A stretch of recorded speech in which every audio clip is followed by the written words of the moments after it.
Yezu akuzwe, ni Marie Clarisse Mukandengo, nari maze kubabwira yuko tugiye kuganira ku bintu bine.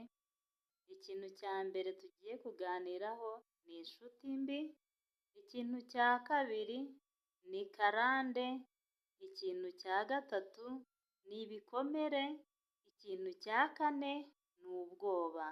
Kristo Yezu akuzwe. Reka duhere ku nshuti mbi.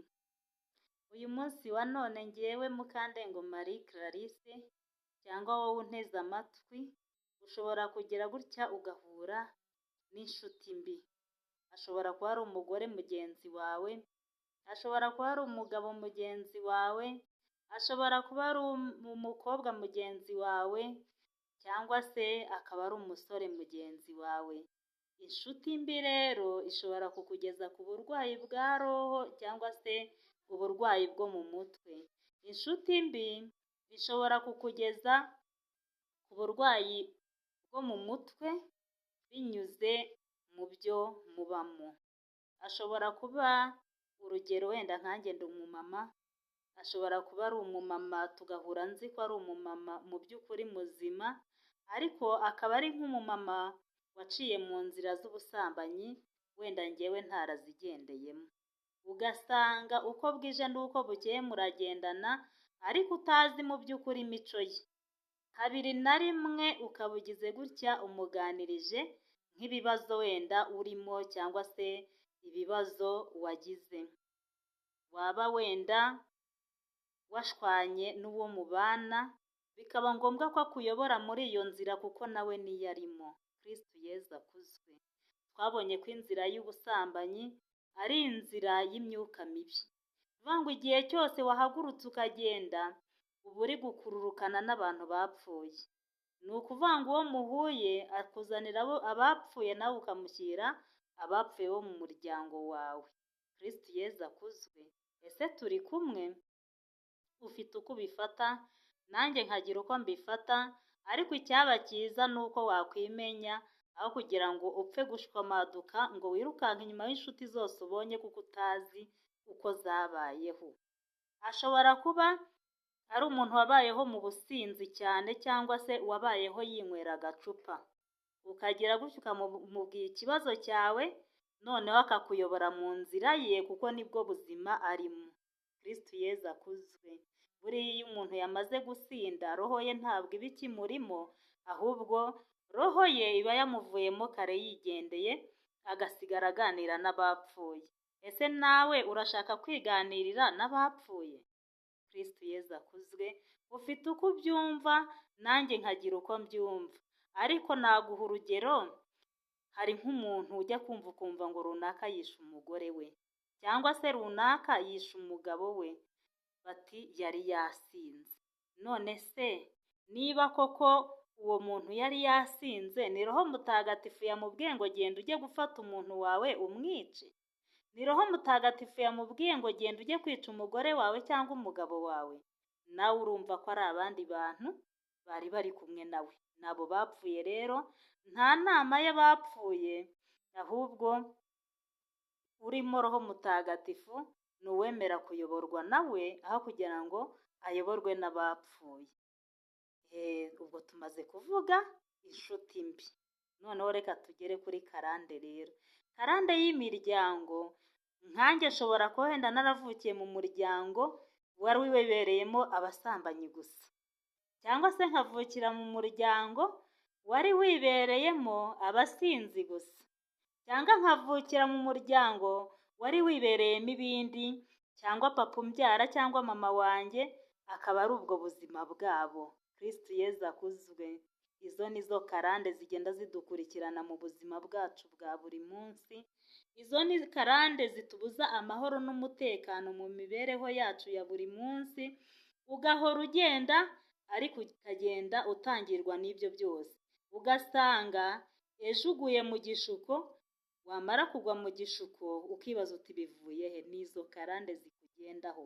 Niyo mpamvu ukwiriye kwakira Yezu nk'umwami n'umukiza, ugaharanira kwihana ibyaha byawe kandi ukihanira kureka. Reka tugere ku cya kane. Buriya nk'abantu bazi neza imiryango, Hari umuntu uvuka akabona afite se na nyina, akabona afite n'abavandimwe be. Hari n'uvuka noneho akibona adafite se na nyina cyangwa se n'abavandimwe be, bitewe n'uburyo yabayeho, cyane cyane nk'abana baba barabyawe n'abantu bagiye bashugurika cyane bakagendera mu busambanyi, akabona umwana gutyo, avutse atyo, umwana akibona yaravutse ahantu nk'aho ngaho. Uwo muntu azakurana igikomere cy'uko yakuze ntabone papa umubyara. Ashobora gukurana igikomere cy'uko yakuze ntabone nyina umubyara. Icyo ni igikomere. Ariko kandi hari indi miryango abantu babamo batazi neza amavu n'amavuko yayo, cyangwa se akayibamo ariko yaravuye mu wundi muryango. Urugero, hari imiryango y'abihaye Imana. Hari umuntu ugira gutya akajya mu bihaye Imana akiri umwana mutoya, kubw'uko yanze kwakira wenda ubukene bw'iwabo, akagenda yirukanka, akaba azi neza ko ariho ubuzima bworoshye kurushaho, yagerayo agasanga burakomeye. Iyo amaze kugerayo agasanga burakomeye, gusubira iwabo bimubera ikibazo, akavuga ati se nzagenda nerekeza hehe? Ugasanga aremera kuba mu bintu akabibamo atabibamo, mbese akabibamo, niba tuvuge ni urugero, ari umuntu wabayeho mu buzima bwa gikene, akumva neza neza yuko nagera aho ngaho azaba umukire, ariko yagerayo bikanga. Ni ukuvuga ngo azahaba mu by'ukuri ari nko kwihambira. Nihagira umuntu umubera umutwaro cyangwa se umubera ikigusha akamugerageza, azajya agira abyakira, abishyingure mu mutima we, aceceke, birangire agendanye igikomere kandi yitwa ngo ni uwihaye Imana. Kristo Yezu akuzwe. Tube mu bintu turimo neza, tube mu bintu dushoboye kubamo. Igihe bikunaniye ube mu byo ushoboye, ibyo udashoboye ntabwo ari ibyawe, bifite nyirabyo. Kristo Yezu akuzwe. Reka kwihambira rero mu bintu by'isi, ngo uvuge ngo njyewe ngo ndaha ngaha, ngo uvuge ngo njye ndi gukorera Imana kandi mu by'ukuri utanayiriho neza. Ahubwo korera Imana, ukorera isi nk'umuntu uzayivamo, uharanire kuzabona ubwami bw'Imana, ukorera ijuru nk'uzaritaha. Kristo Yezu akuzwe. Reka tugere ku kintu bita ubwoba rero. Umuntu urimo Roho Mutagatifu ntabwo akwiye kugira ubwoba. Ni gute wagira ubwoba kandi ufite Roho Mutagatifu? Kristo Yezu akuzwe. Roho Mutagatifu niwe wenyine ugomba kukumara ubwoba. Ugasanga umuntu aramubwiye ngo dore ngo runaka ngo yakubonye ngo uri aha ngaha, ngo wagiye izi nzira izi, ugataha ufite ubwoba, ngo noneho ngo mu rugo barankubita, ngo kubw'uko bambeshye ngo naciye aha n'aha, kandi mu by'ukuri nta n'aho wanyuze. Ariko ni ukuvuga ngo mu muntu, kubera yuko habamo guteranya, cyangwa se hakaba abantu bicara bakwigaho utabahaye akazi ko kukwigaho, ugasanga baguteye ubwoba. Nta mukristo ugira ubwoba. Kristo Yezu akuzwe. Nta mukristo ugira inshuti mbi, nta mukristo utwarwa na karande z'imiryango, nta mukristo utwarwa n'ibikomere, nta mukristo utwarwa n'ubwoba. Yego yawe izajya iba yego, na oya ibe oya, ukange shitani. Kristo Yezu akuzwe. Turekereho gutwarwa na shitani, tureke gutwarwa n'abatuvuga, tureke gutwarwa na kamere, ahubwo dutwarwe na Roho Mutagatifu uzatugeza ku butungane, kugira ngo tuzabashe kuronka ubwami bwiza bwo mu ijuru. Kristo Yezu akuzwe. Duharanire gukorera isi rero nk'abazayivamo, noneho dukorere ijuru nk'abazaritaha. Tureke ibyo byose, twikuremo ubwoba, duhamagare Roho Mutagatifu abe ari we utuyobora, aho kugira ngo twebwe ubwacu tuyoborwe na kamere, aho kugira ngo tuyoborwe n'ubwoba, ahubwo duharanire kuyoborwa na Roho Mutagatifu. Abayoborwa na Roho Mutagatifu nibo bana b'Imana. Kristo Yezu akuzwe. Ese nawe uri umwana w'Imana? Isuzume, nanjye nisuzume, singuciriyeho iteka, aho tujya ni hamwe, ni mu gihugu cyo mu ijuru. Niba turi kumwe rero, dufatane urunana, unsabire nanjye ngusabira, kugira ngo tuzagereyo amahoro.